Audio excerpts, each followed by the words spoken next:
qué aburrido. Si tú te vas a Daniel capítulo 11, te vas a dar cuenta que es la cuarta vez en la que los seres del cielo le revelan a Daniel los acontecimientos del futuro. Y obviamente siguen el mismo patrón que han seguido, estableciendo los gobiernos de la tierra, los principales, vamos a decir así, imperios mundiales, hacia el futuro. Le dice primero, obviamente va a venir, en este caso Medo-Persia, porque cuando el ángel está hablando con él ya Babilonia cayó, así que solamente tenemos a Medo-Persia hacia el futuro. De hecho, cuando él escribe, tú te das cuenta, el imperio que está reinando ya no es Babilonia, sino Medo-Persia. Dice versículo 11:1, en el año primero de Darío, de Media, yo estuve allí para animarlo y fortalecerlo. O sea, cuando él está escribiendo esto, cuando él tiene esta visión, ya Babilonia es historia antigua. Hacia el futuro está Medo-Persia, y luego sigue Grecia, y luego va a seguir Roma, y luego en el futuro más lejano va a venir Estados Unidos. Obviamente que él ya no conoce el nombre de Roma, porque en esa época Roma todavía no existía.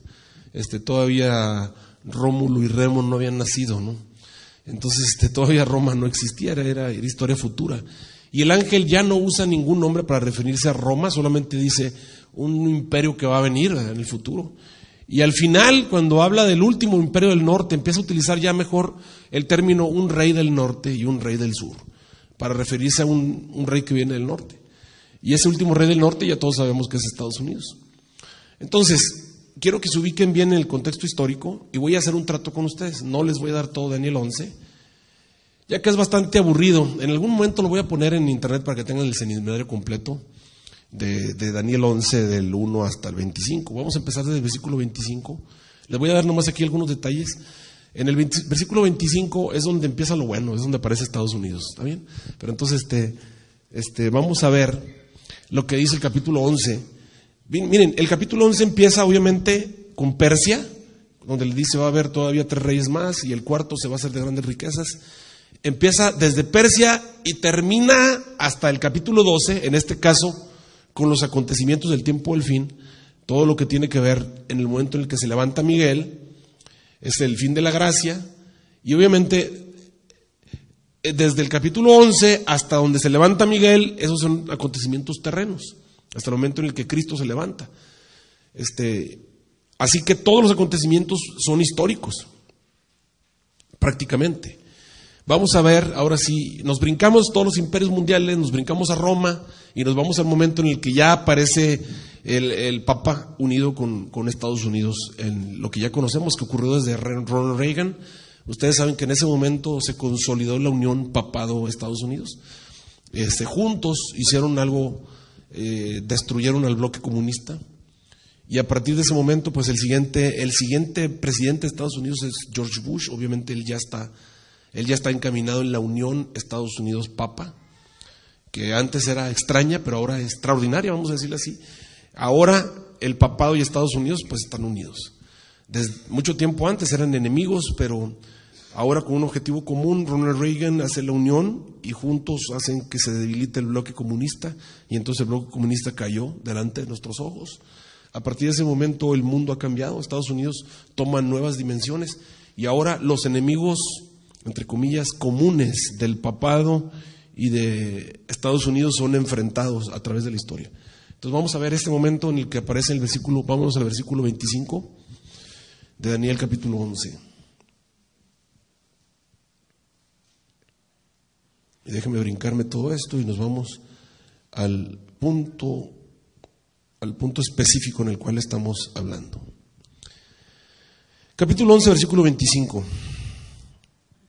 Dice, este es el último rey del norte, pero entiendan ustedes, el último rey del norte aconsejado por el papado. O sea, aquí ya tenemos los dos últimos reyes del norte, que es el papado y Estados Unidos unidos como el mismo, vamos a verlo así. Entonces el versículo 25 dice, despertará sus fuerzas y su corazón contra el rey del mediodía con grande ejército. Vamos a explicar esto. En algunas versiones aparece la palabra sur. No sé cuál sea la de ustedes. Algunos imaginan que debe ser algún país del sur, pero realmente se refiere a un país del Mediterráneo, o sea, un país de Palestina. Déjenme explicarles cómo funciona. La palabra que ustedes tienen ahí, original hebrea, traducida como sur, es, vamos a ponerla aquí, para que ustedes la puedan ver, dice, against the king of the south, esta es la palabra sur, ahí vean el mouse, se está moviendo, en el manuscrito H5P O45, es la palabra Negev, esa es la palabra que se traduce como sur. La palabra Negev se refiere a la tierra del Negev. Miren, ahí está la palabra Negev. Ese es el original hebreo, para que vean que no me lo estoy cuenteando, ¿verdad? Por eso les pongo ahí la Biblia, los originales. Entonces, la palabra sur realmente es la palabra Negev. Ahora, ¿dónde es la tierra del Negev? Es la tierra donde anduvo Abraham. Miren, déjenme ponerles aquí. Esto es lo maravilloso de esta Biblia. Déjenme ver. Esta es la Biblia que yo uso para estudiar. Realmente yo no estudio con estas, estudio con esta. Entonces, eso es lo maravilloso de esto. Aquí está la tierra de Abraham. Déjenme ponérselos aquí. Abran su Biblia en Génesis 12:9. Y no sé cuál es la traducción que tienes tú. Acuérdate que lo que tenemos nosotros son traducciones del hebreo original al castellano, o sea, al español. Y pues, desgraciadamente, pues tenemos diferentes traducciones. En algunas versiones dice mediodía, en otras versiones dice sur. Por ejemplo, en la mía dice mediodía, pero dice Génesis 12:9, y movió Abraham caminando y yendo ¿hacia dónde?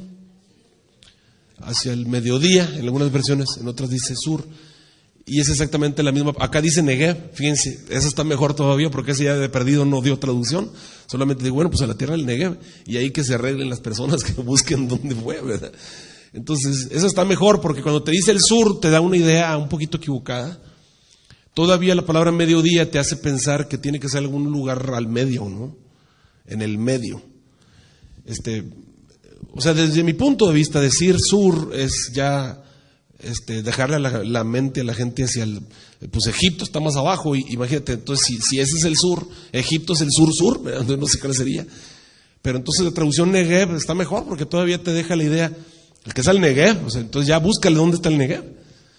Y el Negev es Palestina, ¿verdad? Prácticamente es donde anduvo Abraham, es la tierra de Palestina. Ahora sí, entonces regresemos y apliquemos Daniel capítulo 11. Eso es para que ustedes vean como ven los teólogos, ¿verdad? Con ojos críticos. Porque alguno puede decir, ay, ¿de dónde sacó eso? Bueno, ya vieron de dónde lo saqué. Entonces, Daniel 11:25. El último rey del norte de Estados Unidos de América levantó sus fuerzas contra el rey del mediodía, el rey de Irak. Déjame contarte la historia. Sucede que el rey de Irak acaba de tener una guerra en contra de otro rey del mediodía, el rey de Irán. Y lo había vencido y se había convertido en el país más poderoso del Medio Oriente.